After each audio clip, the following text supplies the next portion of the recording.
പ്രസവമാണോ സിസേറിയനാണോ എന്നറിയാതെ തന്നെ നേരത്തെ ഡോക്ടറോട് സിസേറിയൻ വേണമെന്നും അതിന് ഇഷ്ടമുള്ള സമയം കുറിച്ചു കൊടുക്കുന്നവരും ഇന്നുണ്ട്.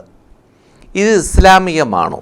ചോദിച്ചിരിക്കുന്ന റംലത്താണ് മാനന്തവാടിയിൽ നിന്നും. തീർച്ചയായിട്ടും തെറ്റാണ്. ഇന്ന് ചെയ്യുന്നുണ്ട് പലരും. പക്ഷേ അള്ളാഹു സുബ്ഹാനഹു വ തആല നമുക്ക് തരുന്ന ഒരു കുഞ്ഞാണ്. അള്ളാഹുവിന് അതിൽ ഒരുപാട് തീരുമാനങ്ങളുണ്ടാവും. നമ്മളുടെ പണക്കൊഴുപ്പും നമ്മുടെ സ്വാധീനവും പ്രകടമാക്കേണ്ടുന്ന ഒരു സ്ഥലമല്ല ഈ പ്രസവം എന്ന് പറയുന്നത്. അതുകൊണ്ട് അള്ളാഹുവിലേക്ക് വിട്ടുകൊടുക്കുകയും സൂറത്ത് മറിയം ഓതി ദുആ ചെയ്യുകയൊക്കെ എൻ്റെ പ്രിയപ്പെട്ട സഹോദരിമാർ സഹോദരങ്ങൾ ചെയ്യണം. അവിടെ നമ്മുടെ ഈമാൻ പിഴച്ചു പോയാൽ വരുന്ന തലമുറയാണ്, പുതിയ മക്കളാണ്, അവരുടെ ഈമാൻ നശിച്ചു പോകും. അള്ളാഹു താല കാത്തിരക്ഷിക്കട്ടെ. നിർബന്ധ സാഹചര്യങ്ങൾ, ചികിത്സ, അത്തരം സിറ്റുവേഷനൊക്കെ വരുമ്പോൾ സിസേറിയൻ തീരുമാനിക്കുന്നതോ അല്ലെങ്കിൽ ആ സമയത്ത് ഇന്ന സമയത്ത് സിസേറിയൻ ചെയ്യാമെന്ന് പറയുന്നതോ അല്ല ഞാനിവിടെ പറയുന്ന അപകടകരമായ അവസ്ഥ. ഗർഭവതിയാകുമ്പോൾ തന്നെ തീരുമാനിക്കുകയാണ് എനിക്ക് സിസേറിയൻ മതി, ഇന്ന സമയത്ത് പ്രസവിക്കണം.